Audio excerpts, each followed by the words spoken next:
Danke bafethu, umdlali webhola laphana owayedlalela i-Kaizer Chiefs uSiyabonga Ngezani odlala eRomania sewine i-league yalaphana eRomania second time in a row, kusho ukuthi beba ama-defending champions baphinde balidefenda futhi icup labo yabo. So lo mdlali lo sedlale kahle kakhulu, is one of the highest rated highly rated defenders laphana eRomania njengoba se-attract interest from different countries around laphana e-Europe yabo. So udlale kanjena-ke lo mdlali this season laphana eRomania, unegoli elilodwa laphana emuva bemake sure ukuthi uvalile ngempela ngoba babe nama-clean sheets awu-15 yabo. So udlala ama-match awu-23 laphana ku-Romanian League yakhona, noma sithi Romanian Super League.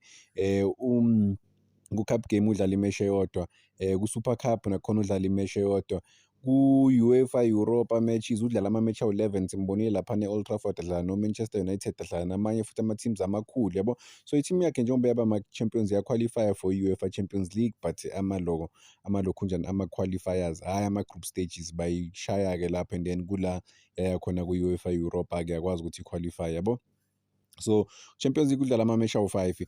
All in all this season nje lo mdlali udlala ama-match awu-41 yabo, 41 games yonke isizini, okuvezayo ngempela ukuthi uyabasiza ngempela futhi bayamthemba laphana uNgezana, nanokuthi is one of the most important guys laphana ethimini.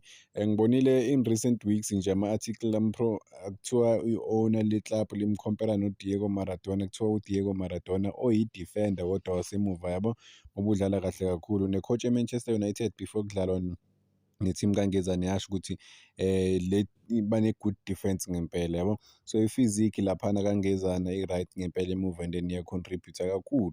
So uNgezana-ke sekubafana starter since wamuvela lena eRomania, kubafana sekayi the most trusted defenders ngoba uyohlezi defender laphana emuva yabo, and nakubafana futhi usolid, kusho ukuthi experience ngempela laphana e-Europe yamsebenzela, nanokuthi ukudlala nama-big players around the world kuyamsebenzela ukuthi akwazi uku-adapta noma ngabe iliphi ibhola around the world yabo.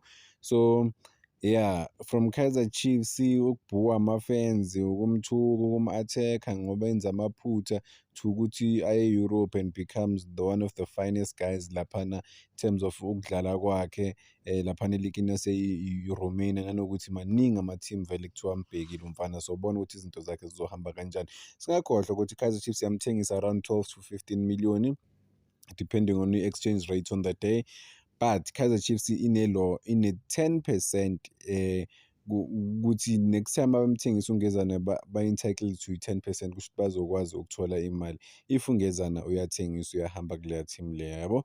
So let's wait and see ukuthi khona i-team ezokwazi umthatha uNgezana, but udlale kahle kakhulu this season uNgezana, umfana lokhu uya-improve.